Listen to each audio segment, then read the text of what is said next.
But in any case, this is the main topic of this talk. I think this is not the last version that I sent, by the way, but no, it's definitely not the last version. So, but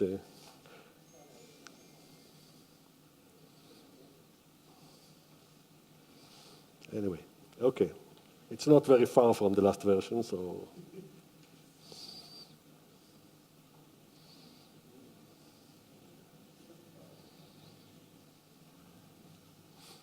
Let me go on in the meantime. So the talk still have 4 parts. And the first one is about the past, what we've learned. So flavor is both a tool to try and probe new physics, but also has questions of interest that are intrinsic to flavor physics. So that is what I'll try to explain in the second part, the flavor puzzles. Then I will talk about flavor in the context of Higgs physics, and finally I'll conclude. So what have we learned? There have been huge progress in understanding flavor physics and CP violation in the last 15 years. I think much of it is it's driven by the fact that there is a huge experimental progress or many new results. And I think it's best demonstrated by what we know experimentally about CP violation. So CP violation was discovered in 1964. And for the first 36 years of experimental search, we learned 1 additional parameter. So by 2000, we have established 2 independent parameters of CP violation. This is the situation as of now. This is the list of independent CP asymmetries that have been established to be different from 0 at a level higher than 5 sigma. So when I started following it, I would put in the transparency those that have been measured by 3 sigma. Now, 1 or 2 transparencies are not enough for that, so I put a higher threshold to be included in this distinguished list of 5 sigma, and it's growing. And it's not only of the order of, I think, of 20-something asymmetries, but it's really, the first 2 are related both to K decays. Now we have it in B2C, B2CC bar S processes, B2SS bar S processes, B2UU bar D, B2CC bar D, B2UU bar S, and other processes. We have it direct CP violation, indirect CP violation in decay, in mixing, in interference of mixing and decays, CP violation in neutral meson decays, in charge meson decays. Every possible form of CP violation that we could have hoped to measure has been measured with asymmetries that are different from 0. So this is, the theorists better know to do something with such huge amount of new information. And indeed, they have, I think, done also a progress on the theoretical front, and that's what I'll explain in the next 5 transparencies, I guess. So the first exercise is for the first time we can actually test experimentally the question of whether the CKM mechanism is the right description of a flavor violation, and whether, in particular, the Kobayashi-Maskara mechanism is the correct description or mechanism that explains CP violation. So the first exercise that is being done, but there is an even better exercise that I will explain in a minute, but the first is the following. So you assume that the standard model describes correctly the flavor violation and the CP violation that we do, and then all flavor violation and CP violation in the standard model depends on only 4 parameters. Right, the 4 parameters of the CKM matrix. And so 2 of them, I'm using a specific parameterization, but it doesn't matter much, but 2 of them, called usually lambda and A, are known excellent level for many years, from semi-leptonic meson decays, which are well understood. So these are established. And then there are many other observables, in particular, all flavor changing neutral currents.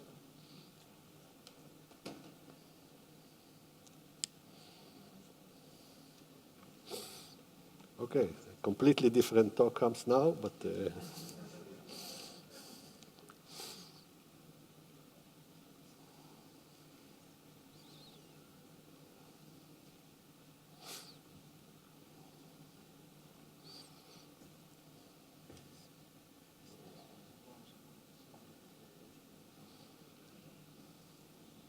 yes, this is it, number 3.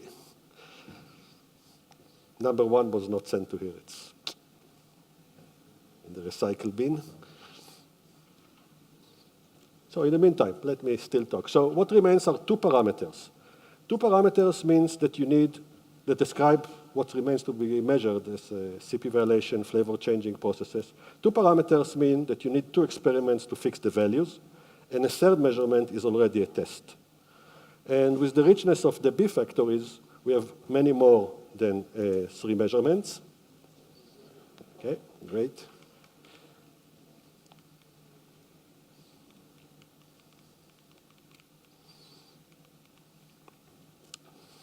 And here is the list of the 6 leading ones, and they depend in a different way each on these 2 parameters, rho and eta.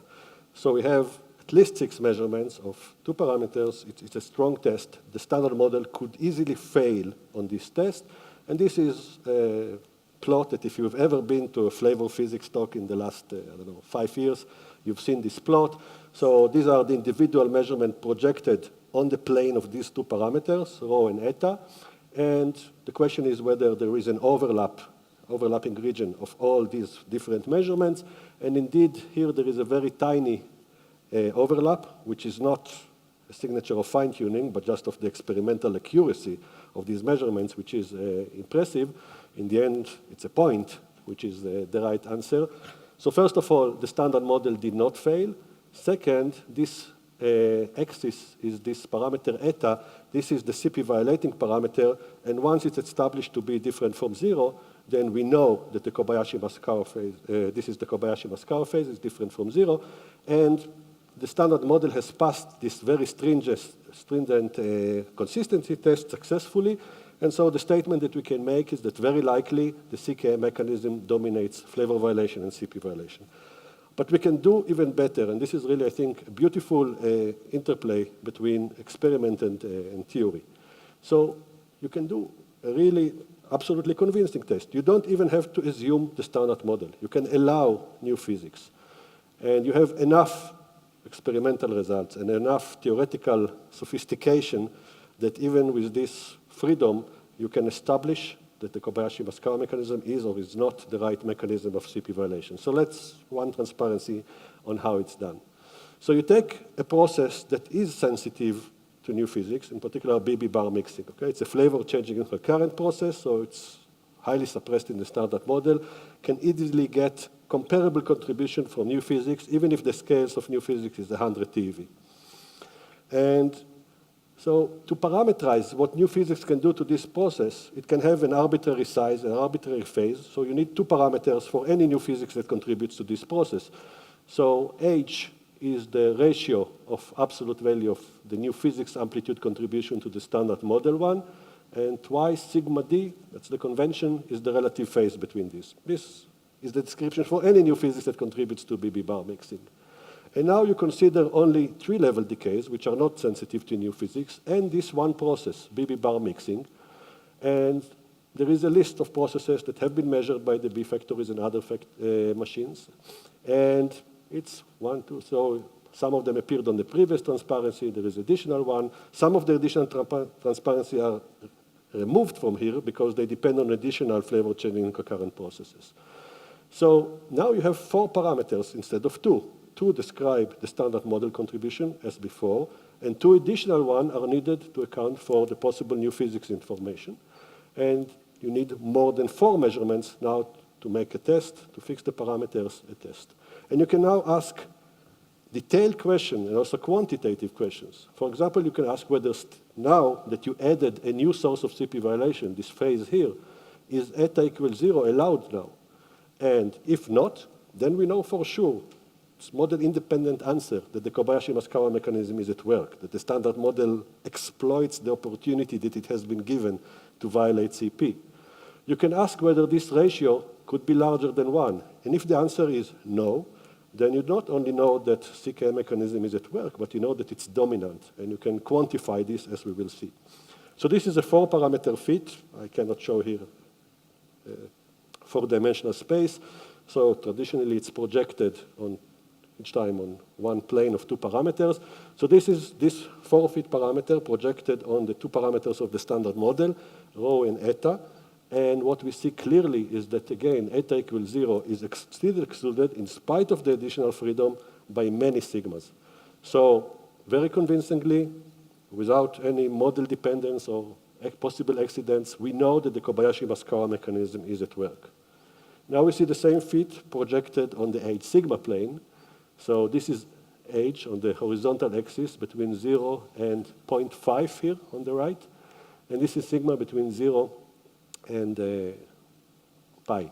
Remember that the relative phase is actually 2 sigma. And so what we see is, first of all, that H is always smaller than 0.3, which means that the new physics contribution cannot be larger than 30% to this process. And you can do the similar thing with other processes like B sub S mixing, KK bar mixing, etc. And second, you see that whenever we know better about CP violation, whenever the phase tries to be misaligned with the standard model phase, when you have a new phase, a really new phase, which is not at 0 and pi over 2 and pi, then the bounds are even stronger. But in any case, this is an experimental proof that the Kobayashi-Maskawa mechanism dominates the CP violation that has been observed in experiments, and that the CKM matrix dominates all flavor violation. These are statements that we could not make 15 years ago. We could perhaps guess it, but we could not say it based on experimental evidence. So to summarize what we have learned, we know for sure, based on experimental evidence, that the Kobayashi-Maskawa phase is different from 0. Moreover, the Kobayashi mechanism is dominant in the CP violation that has been measured in hadronic decays. And until 15 years ago, we could entertain ourselves, and there were some extensions of the standard model that said the Kobayashi-Maskawa mechanism is entirely irrelevant to the CP violation that we observed. There is a completely different source. And if you started doing physics in the last 10 years, maybe you don't even know about these models, but they came under the names of super weak theory and approximate CP, and all of these are now excluded. Okay? There is no complete alternative to the Kobayashi-Maskawa theory of CP violation. Still, we may encounter surprises in the future, in particular in D and B sub S. So this is about CP, about flavor. We know that the CKM mechanism is the dominant source of flavor violation. And new physics contribution in all sectors of flavor changing occurrence that we've explored, S2D, C2U, B2D, B2S, is small. And I will quantify this smallness further in the next part. We still don't know about top physics, okay? So T2C and T2U are still 2 unexplored regions. And so while it's worth continuing doing flavor with the hope of finding evidence of new physics, the question is, are there conceptual questions still to be understood in this topic? And that's the second part of my talk. But before doing that, just to tell you, so from time to time, discrepancies or deviations from the standard model arise. So let me just tell you my view of the present situation of possible deviations.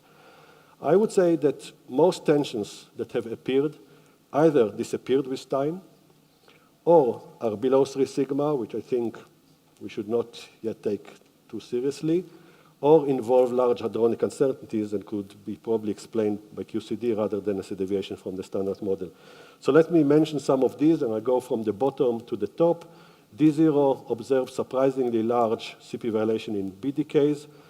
Both they change their value. It's now much smaller, the central value, than it was due to some systematic problems that there were before. And there are related measurements by a particular LHCb, which when combined with this makes it now an insignificant deviation.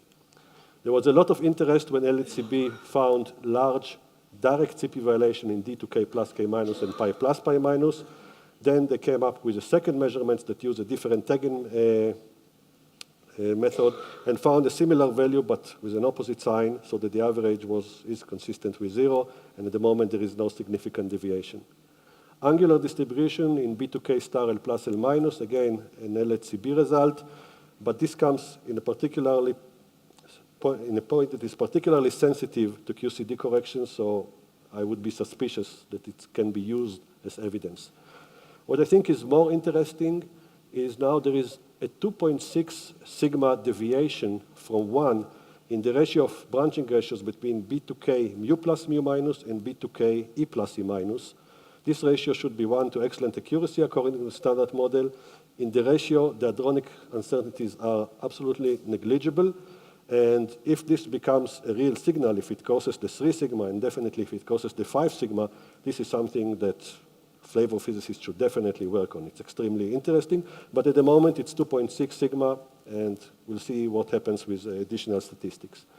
And finally, the one measurement that, to my view, is above 3 sigma, doesn't suffer from large hadronic uncertainty, and has not disappeared, perhaps yet, I don't know, is lepton universality in B2D and D star tau nu. So let me tell you a bit about that.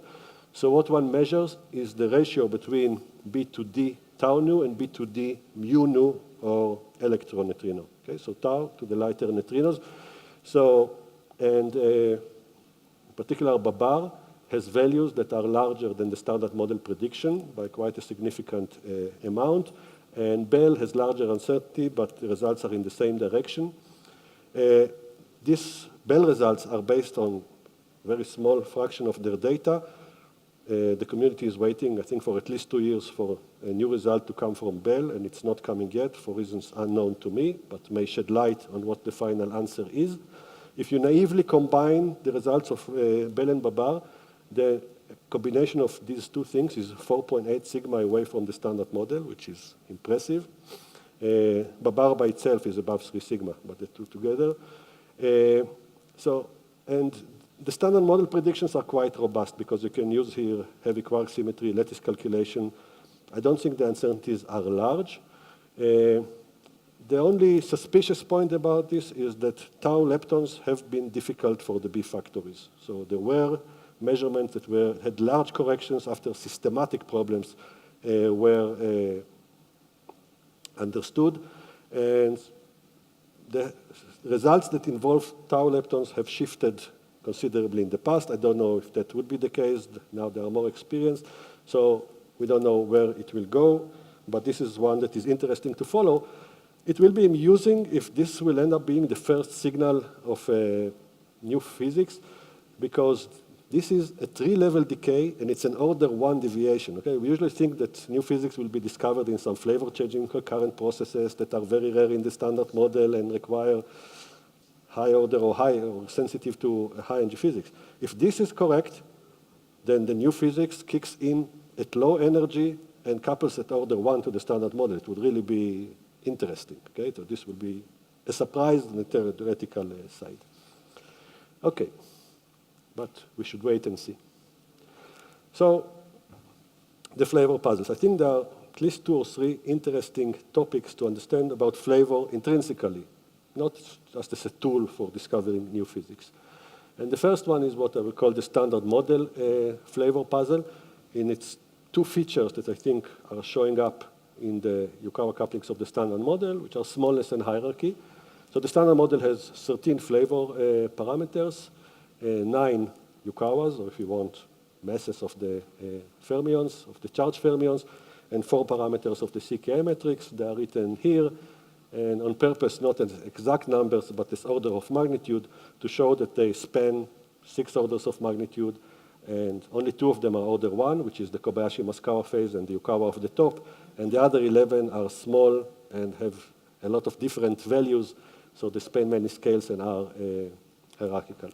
This could be accidental. This could be an accidental random collection of order 1 numbers, or it could show features that are explained by something, by flavor dynamics beyond the standard model. What makes it, I think, more convincing that there is here some structure is looking at the other 4 dimensionless parameters of the standard model, the 3 gauge couplings and the Higgs self-couplings, and in these, you don't see any smallness or hierarchy. These are what you expect of numbers of order 1, more or less. And so it seems that the standard model parameters have some structure, smallness and hierarchy. What's the source of this structure? This is what I call the standard model flavor puzzle, and Perhaps one day we will understand it.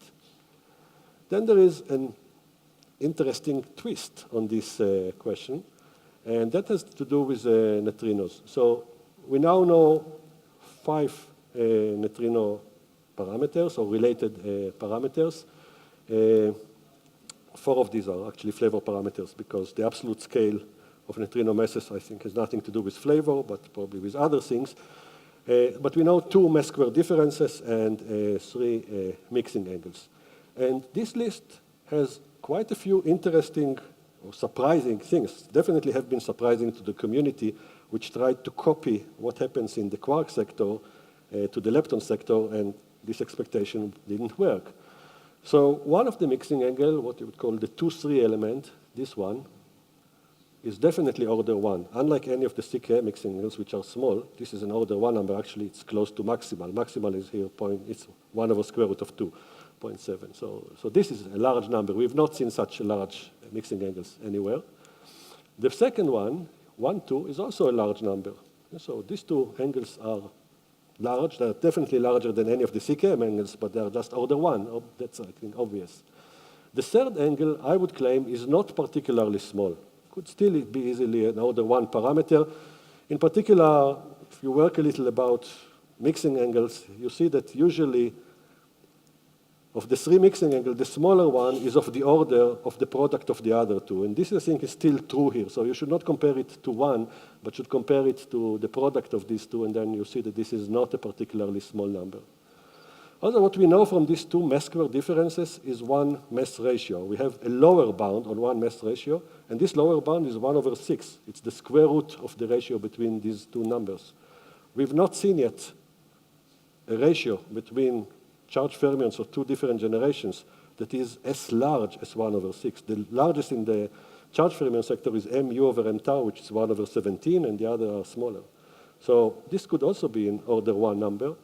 So my view is that we have observed so far, may change in the future, neither smallness, no hierarchy, actually no structure as far as I can tell.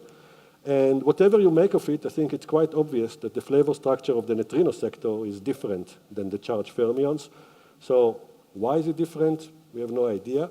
I think, to me, it's kind of frustrating. I've been working on issues like this for years. I think this must be the strongest hint that whoever is playing with this number has given us about the flavor puzzle, and that the neutrinos are different from the charge fermions, and yet I have no idea what to do with this hint. Or maybe I have ideas, but not very advanced ones. It's confusing, I would say. And to show you how confusing it is, let me tell you the following. This is the 3 sigma ranges of the mixing parameters in the PM&S matrix, the mixing matrix for leptons. This is what we know at present, okay? And the community is staring at this number and coming with an interpretation. Now, there are 2 leading interpretations, and what's amusing to me is that those 2 interpretations are as different from each other as one could imagine. So one interpretation is called 3B maximal mixing.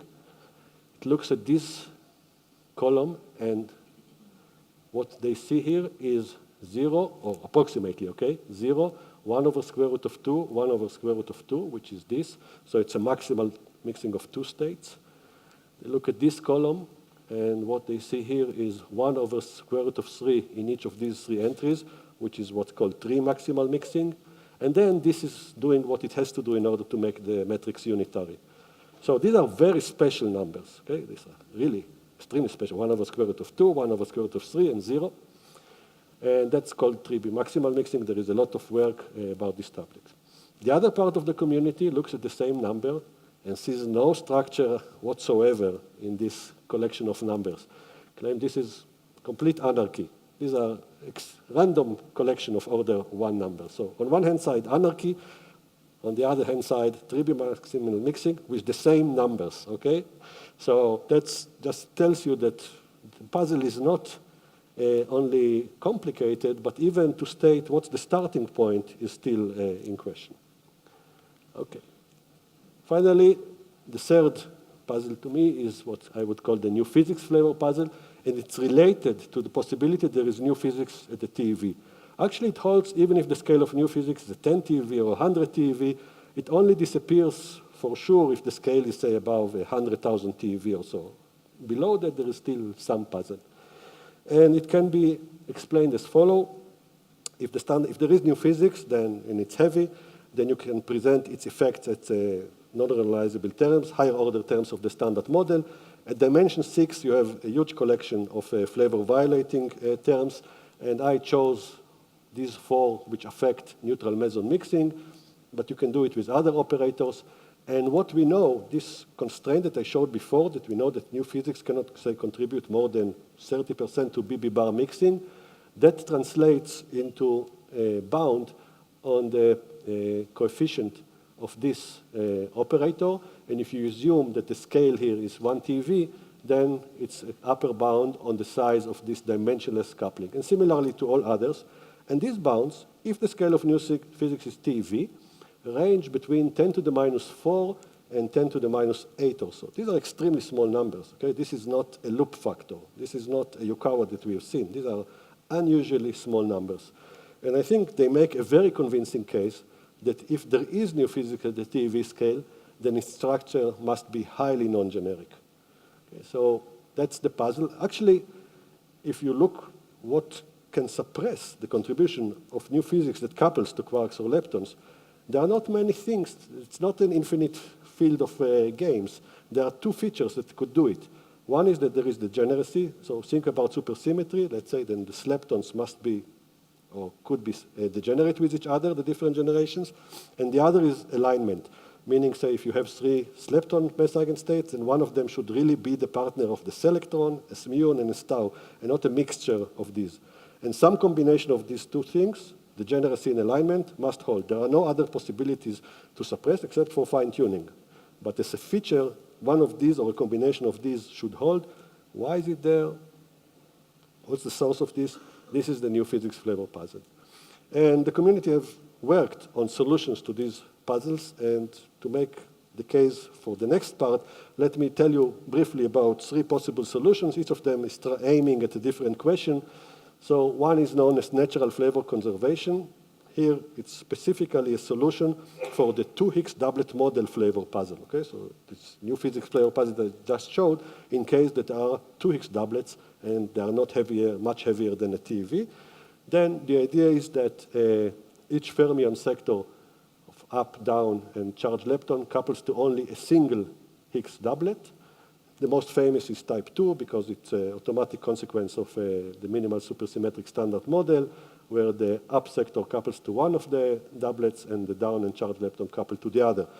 There are also other possible combinations. The result of this principle is that the Yukawa matrices are proportional to the mass matrices. In particular, they are diagonal in the corresponding mass basis of the charged fermions. And the result is that the Higgs does not have flavor-changing couplings at 3 level, and that solves the 2 Higgs doublet model flavor puzzle. A more ambitious idea tries to solve all new physics flavor puzzle in one shot. That's called minimal flavor violation. We have acronym for everything, so this is MFV, known in the community. And the idea, again, is the following.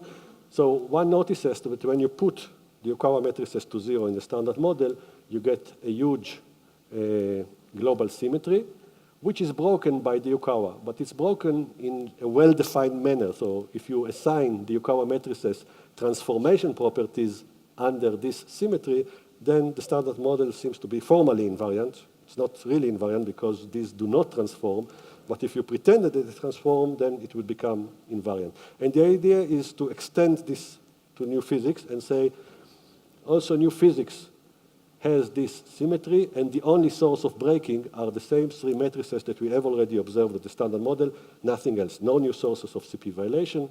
And if that's correct, then flavor violation is suppressed by the CKM angles, by factors that have to do with the CKM angles and small fermion masses, and the problem is solved. This idea appears automatically in some models, which is a nice feature. And the most famous example, perhaps, is gauge-mediated supersymmetry breaking, which is minimally flavor violating. An even more ambitious idea is called Frogat-Nielsen mechanism, because it tries to solve both the standard model and the new physics flavor puzzles with one mechanism. It assumes that there is an approximate symmetry in nature, let's say U1 symmetry, and the different generations carry different charges under this symmetry. And then when you have an approximate symmetry, you have selection rules, and these selection rules can give you numbers that are much smaller than 1. And I will not go into details, just say that this is a possible solution. Both can explain the hierarchy in the Yukawa and suppress flavor-changing effects of new physics, mainly by alignment, not by degeneracy. Okay, so these are just examples to make a point, but I'm trying to say that there are, at the moment, 3 flavor puzzles. Why smallness and hierarchy in the charge fermion parameters, why no smallness and hierarchy in the neutrino sector, and why degeneracy and alignment in new physics if it is at the TeV scale. And there is a variety possible solution, and some of which I described, some I did not. And the question is whether we can make progress on this. And that's the next part, whether we can make progress. So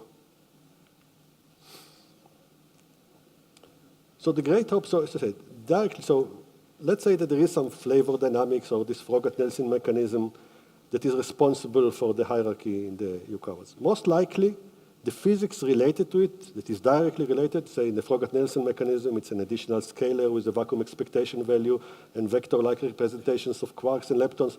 All this most likely takes place at an energy scale that is much higher than the reach of the LHC, and possibly even at the Planck scale. We don't know, but it seems plausible it's high scale. So it's hard to believe, though we may be lucky in the end, but it's hard to believe that we can probe this physics directly by our experiment. So what is the chance, or how can we make progress, or are we stuck with these flavor puzzles and no answer? So I would claim the following. If there is any new physics that is discovered, and this new physics couples to quarks and leptons, it means that we have new flavor parameters that can be measured. We are not stuck with those that we already know, but we'll have an opportunity to measure new ones. For example, you discover a lepton, or 3 leptons, you measure their masses, these are already flavor parameters, and for each of them, you measure the decay rate, say, into an electron and neutralino, muon and neutralino, tau neutralino. These are additional 3 flavor parameters, the flavor decomposition of this new state. So this is true for any new physics that couples to quarks and leptons. It gives us new flavor parameters, and we can, in principle, Atlas and CMS can measure. Now, the structure of logically, the structure of the new physics, the flavor structure, could be one of 3 possibilities. It could be exactly mimicking the flavor structure of the standard model. That's the idea of minimal flavor violation. Or it could be related to it, but not exactly the same. For example, it obeys the same selection rules. That's Frogat-Nielsen mechanism, that's what it does. It's not mimicking it, but it's related because they are obeying the same selection rule. Or it could be unrelated, something completely different, different source. And I think the new physics flavor puzzle, obviously, if we discover new physics, we will measure the spectrum, we will measure the flavor decomposition. At least at the technical level, we will know how it is solved. Degeneracy, alignment, both, we will know. And then we can guess what gives it, okay? As the standard model flavor puzzle, if it's minimal flavor violation, we cannot make progress because it's really the same numbers. If it's unrelated to the standard model, it will be confusing, like the neutrinos, which seem unrelated to the charge fermions. But if it's related by not identical, then by measuring these new flavor parameters, we may discover a structure that will support ideas of relation to the standard model. So that's the best chance. But we have, to do this, we need new physics. And here, I think there is good news, why good news? In this sense, the new physics is already here. Okay? We have the Higgs. The Higgs can and probably does couple to quarks and to leptons. And its Yukawa couplings, now you have to think outside the standard model, are new flavor parameters that we would like to measure. And they may contain information about these flavor puzzles. So that's the point that I would like to deliver in this part. This is a list of Higgs couplings, observables related to Higgs couplings that have been measured. R is the ratio between the production rate times the decay rate into the particular state over the standard model prediction. And we've measured it for gamma gamma, ZZ star, WW star. we start to have a good idea about BB bar and even better about tau tau.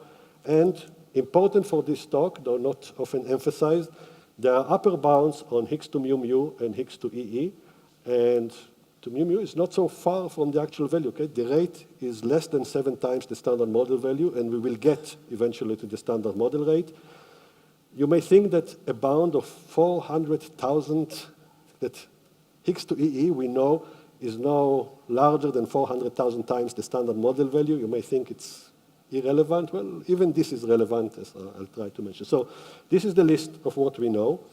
And this is, I think, the right way to view it is this plot.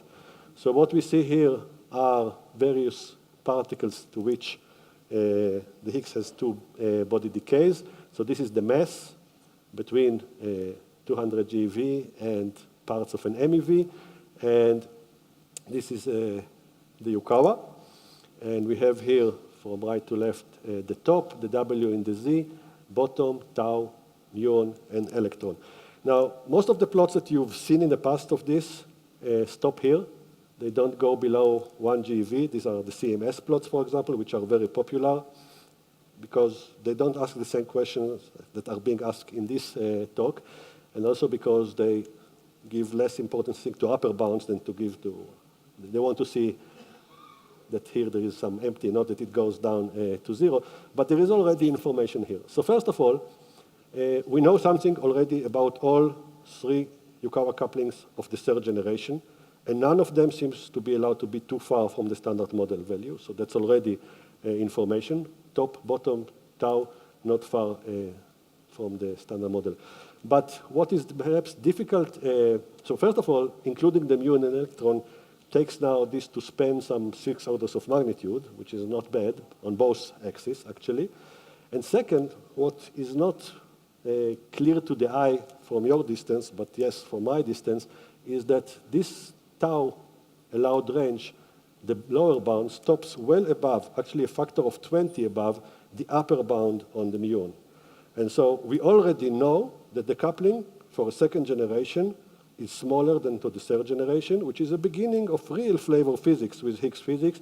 And we also know that the 3rd generation is not at the level of the 3rd generation. So the tendency continues, and these bounds will improve. And for the muon, at least, we will have in the end a range rather than just an upper bound, unless it is surprisingly suppressed. Okay, so this is the beginning of flavor physics with Higgs physics. And let us ask, as an example of how we can make progress on the questions that I posed by these measurements. So I'll concentrate on the charged lepton sector, where I think we can have most of the information. And what you can measure is Higgs to tau tau, Higgs to mu mu, which is here normalized to the tau tau rate. In the standard model, this ratio between the, say, the mu mu and the tau tau is expected to be mu over m tau squared to excellent accuracy. And you could also search for flavor violating decay, particular Higgs to mu tau, which is forbidden in the standard model at 3 level. I mean, it appears at some order 10 to the minus 13, well, actually not in the charged leptons, in the quark sector. So it's practically 0 in the standard model, but could be appearing with new physics. So actually we can see here these 3 types of observables span 3 features.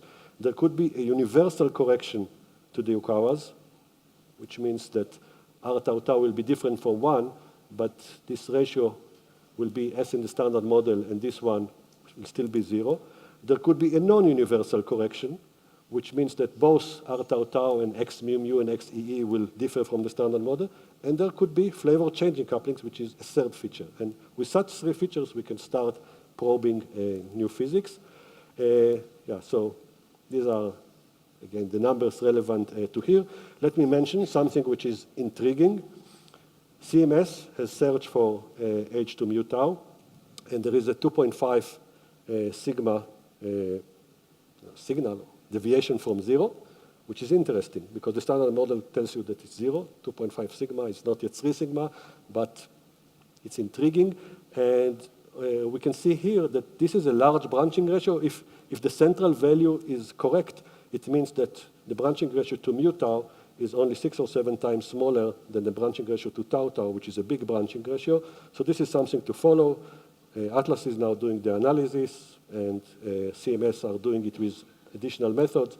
So we will know whether this is just a fluctuation or will continue, but this is definitely something to follow. So from the 3 examples that I made, let me just tell you what they tell us about these observables, okay, without going into the details. Natural flavor conservation tells us that there is a universal correction to the diagonal couplings.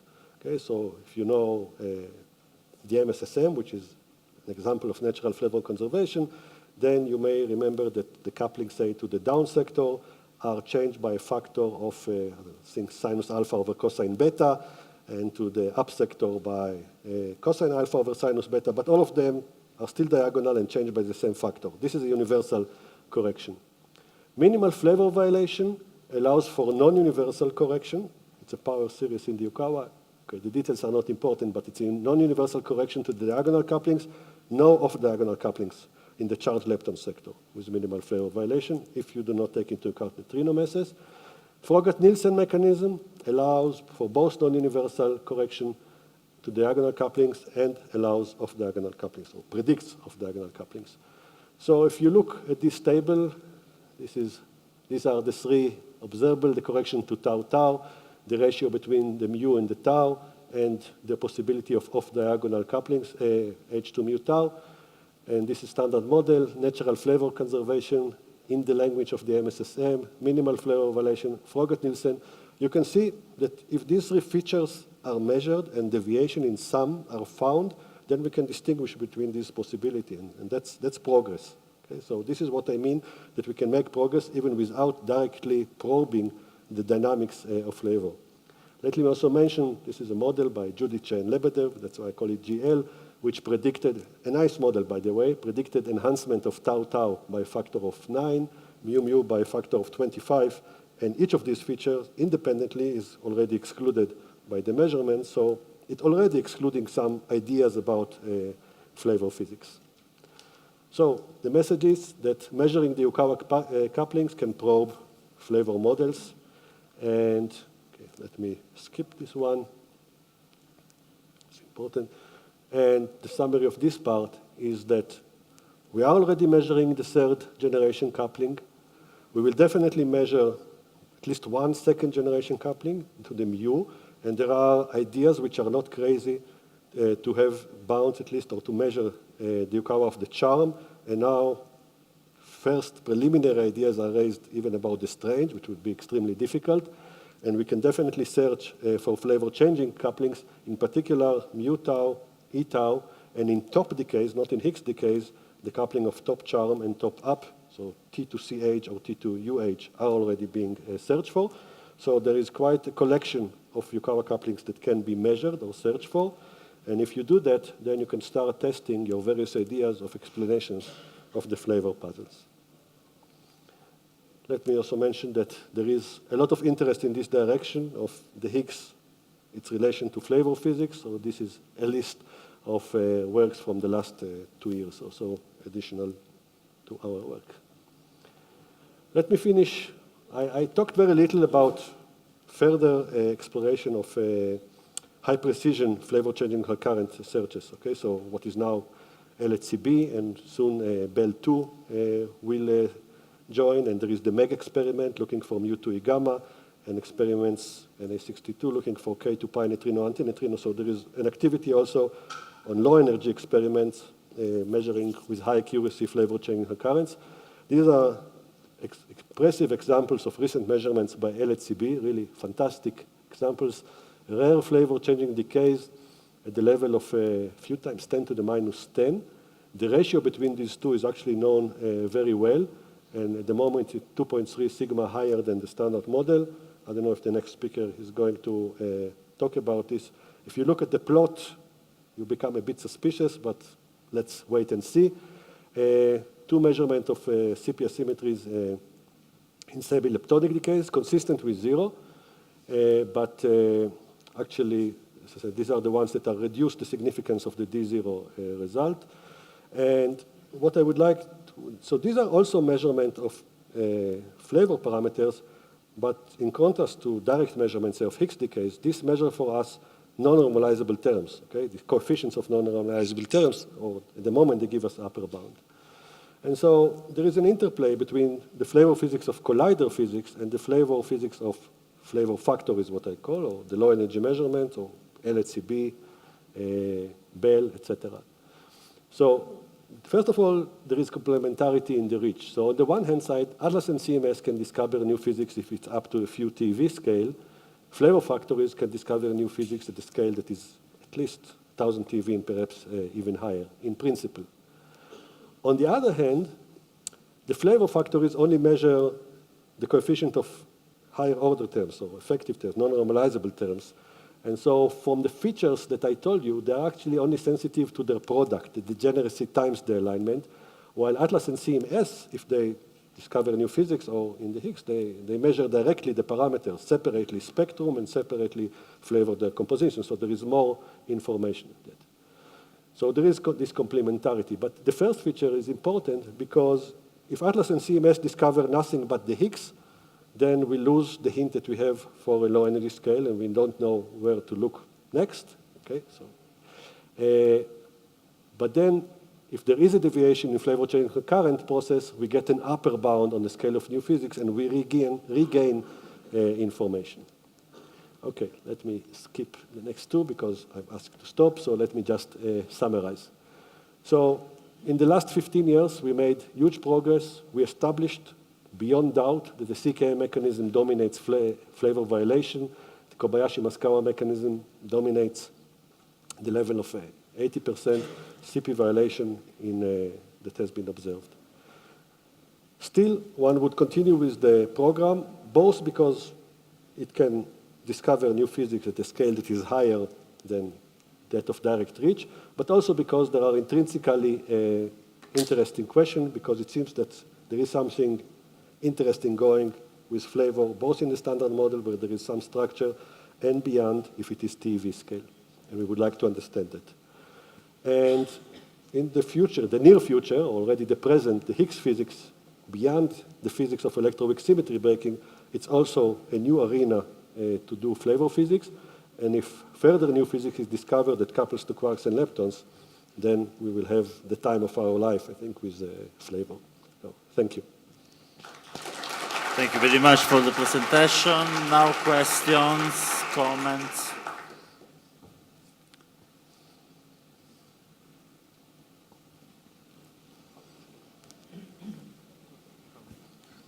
What kind of new physics could explain this result from the decay of B into the tau nu? Okay, so the first candidate I think that everyone has been looking at, so as I said, what is required is probably 3-level mediation because it's effect of order 1 that competes with W-mediated 3-level decay of the standard model, which is not highly suppressed. It's only VCB. So you need 3-level and you need couplings of order 1. So the first candidate I think most of the community has looked at is charged scalars, charged Higgs, what you would call. It turns out that in models of natural flavor conservation, it doesn't work. You cannot achieve high enough correction. With other, if you don't take into account the principle of natural flavor conservation, but allow for more general 2x doublet models, it can be done, but not easily. So, because in particular, there is also an angular distribution measurement of this decay, and many of the possible couplings are excluded by that, but it is possible. Other candidates are leptoquark models, so instead of, which is another scalar, and that's also possible, a bit fine-tuned, but okay. So these are the leading candidates at present. Eduardo. So going back to the second bulletin point 1, where you did this exercise of allowing for an arbitrary new physics contribution to BB bar mixing, in particular a new CP violating phase, and conclude that you need the Kobayashi-Maskawa phase. You also said that you can do a similar exercise for if you parameterize other, let's say, Keiki bar mixing and so on. I was wondering about the robustness of this exercise if you put simultaneously parameterization like this, for instance, for the loop level processes, whether you still conclude that, or you would conclude that the standard model phase has to be non-zero? Yes, it's this. So you can do it in B, B sub S, and K, and the sets of measurements are almost independent of each other. Okay, so in B sub K you will have delta MK and epsilon K, where so it's a bit more constraining for rho eta, but the two parameters for the new physics are really independent for each of these sets. So I don't think that the results change in any significant way if you do the exercise simultaneously by everything. What some people do is to do the B and B sub S together, assuming that there is some symmetry between the S and the D, etc., and then it's a bit more constraining, but still, the conclusion is always for these three sectors, okay? So BS, BD, and SD flavor-changing contributions, that the standard model is the dominant source. It's a bit more tricky. You cannot really do it for C2U in spite of the measurement of delta MD in the upper bound and CP violation, because that's long-distance standard model physics, and you don't, so you cannot compare it to the short-distance standard model, which is well below the measured value of mixing in DD bar mixing, and you still cannot do it for T because we don't have enough information there from experiments. Sorry, can I ask a second question? Please. Different question. So in your big picture overview of the questions that may be related or not to the LHC, you mentioned that when you come to flavor physics, the ultimate understanding of how it arises is unlikely to be at the TV scale. I added, but we might be lucky to avoid making a too strong statement because I don't know what nature has for us. Yeah, okay. But. Yes, okay. Anyway, so I was wondering if you could comment. So there is, because you're familiar with the picture offered by warped extra dimensions for flavor that, okay, potentially at least, okay, you could imagine that there is some physics related to flavor that is not so far from the TV scale. And so I was wondering if you can comment on what's your take on this. I have two comments, but they are my own taste, okay? So one is that I think that these models make a very special effort to find the point and combination of things that will minimize the allowed scale by flavor physics, and they can get as a minimal point, I don't know, 2 TV or 3 TV or whatever it's. So this special effort is, I'm saying, when you do a fine-tuning in model space, I become suspicious, okay? Okay. The second thing, which I think is more serious, which is not just taste, is that these theories usually have a cutoff, I don't know, most of them at least, cutoff which is not too high. And most of the analyses, as far as I can tell, ignore this cutoff scale. They do not add, so non-normalizable terms at that cutoff scale could have any flavor structure, and this is not addressed by any of these models. And so I think the flavor puzzle is there, and the flavor dynamics is still not directly probed in this sense. But we can discuss it further. Okay, I think we can continue the discussion during coffee break. Let's meet again at 11:20.